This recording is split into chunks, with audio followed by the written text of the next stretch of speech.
2 বছর ধরে একটা মানুষকে ভালোবাসার পর যদি শোনেন মানুষটার বিয়ে ঠিক হয়ে গেছে, তখন আপনার কেমন লাগবে? এই গল্পটা পাঠিয়েছে বরিশাল থেকে সাগর নামের একজন। তিনি বর্তমানে সৌদি আরব প্রবাসী।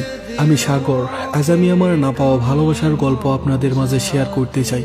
আমি একটা মেয়েকে অসম্ভব ভালোবাসতাম। ওর নাম মিম। আমাদের পরিচয় হয়েছিল টিকটক থেকে। আমি টিকটকে স্যাড ভিডিও আপলোড করতাম। ও আমার ভিডিওতে সবসময় কমেন্ট করতো। এভাবেই কিছুদিন যাওয়ার পর ও আমার ইনবক্সে মেসেজ করে বলে যে ভাইয়া, আপনার তো কষ্ট কিসের? কষ্টগুলো কি ভাগাভাগি করে নেওয়া যায় না?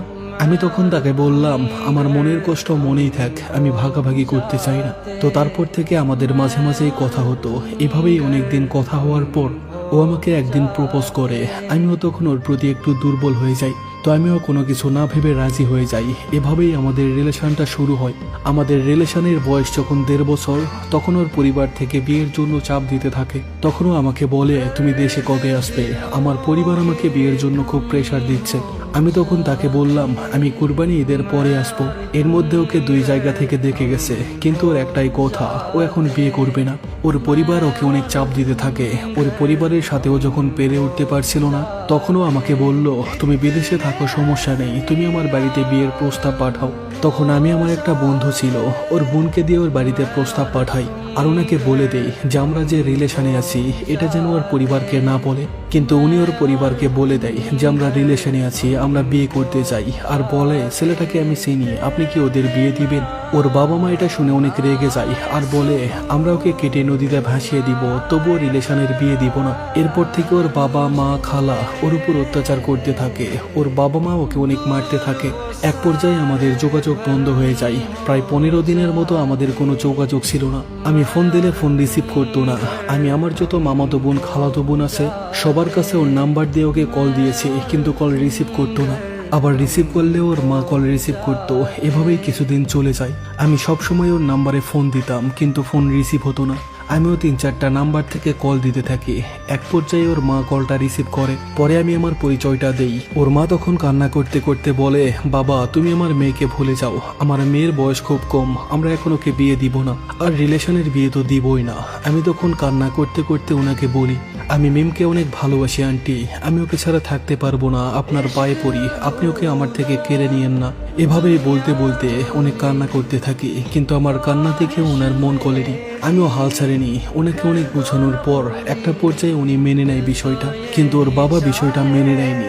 এর মধ্যে ওর বাবা, খালা, ফুপ্পি, ভাই সবাই ওর সাথে অনেক অত্যাচার করে। আর আরেকটা সম্বন্ধ নিয়ে আসে ওকে বিয়ে দেওয়ার জন্য। তখনও সবার সামনে বলে, আমাকে বিয়ে দিলে ওর সাথেই দিতে হবে, আর যদি অন্য জায়গায় বিয়ে দেন তাহলে আমি পরের দিন চলে আসবো, আর নয়তো গলায় দড়ি দিব। এই কথাটা শোনার পর ওকে যারা দেখতে আসছিল তারা চলে যায়। পরে তার পরিবার আমাকে ফোন করে, আমার পরিবারের নাম্বার নেয়। আমার পরিবারের সাথে কথা বলে তারা রাজি হয়ে যায়। তারপর থেকে আমরা ভালোভাবেই কথা বলতাম। আমি অনেক খুশি ছিলাম। আমার তখন মনে হচ্ছিল আমি হয়তো ওকে পেয়ে গেছি।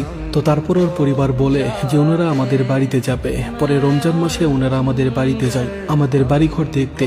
আমাদের বাড়িঘর ওনাদের পছন্দ হয়। পরে ওরা আমাদেরও যেতে বলে। আমরা বলেছিলাম আমরা ঈদের পরে যাব।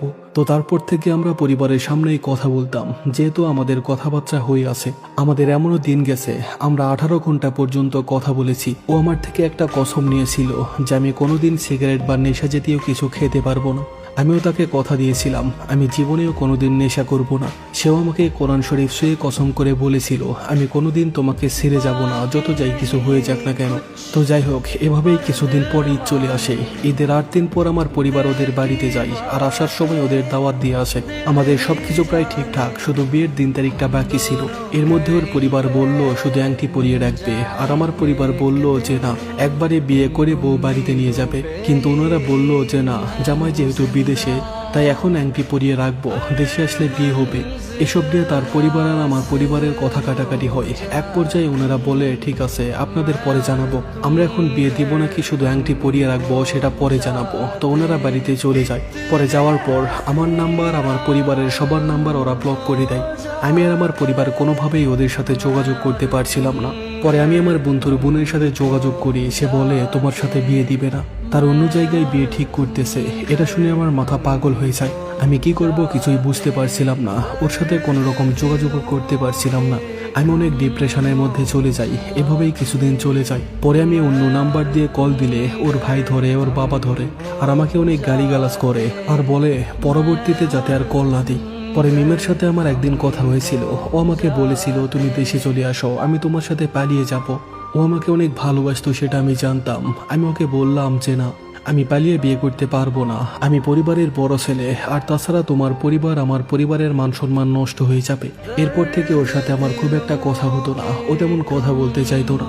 একটা পর্যায়ে আমাদের কথা বলা বন্ধ হয়ে যায়। ওর মা আমাকে বলে আমার মেয়ের সাথে তোমার বিয়ে দিব না, তুমি এমন তুমি তেমন, আরো অনেক কথা।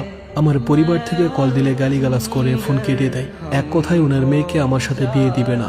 আমি বর্তমানে পাগলের মতো হয়ে গেছি।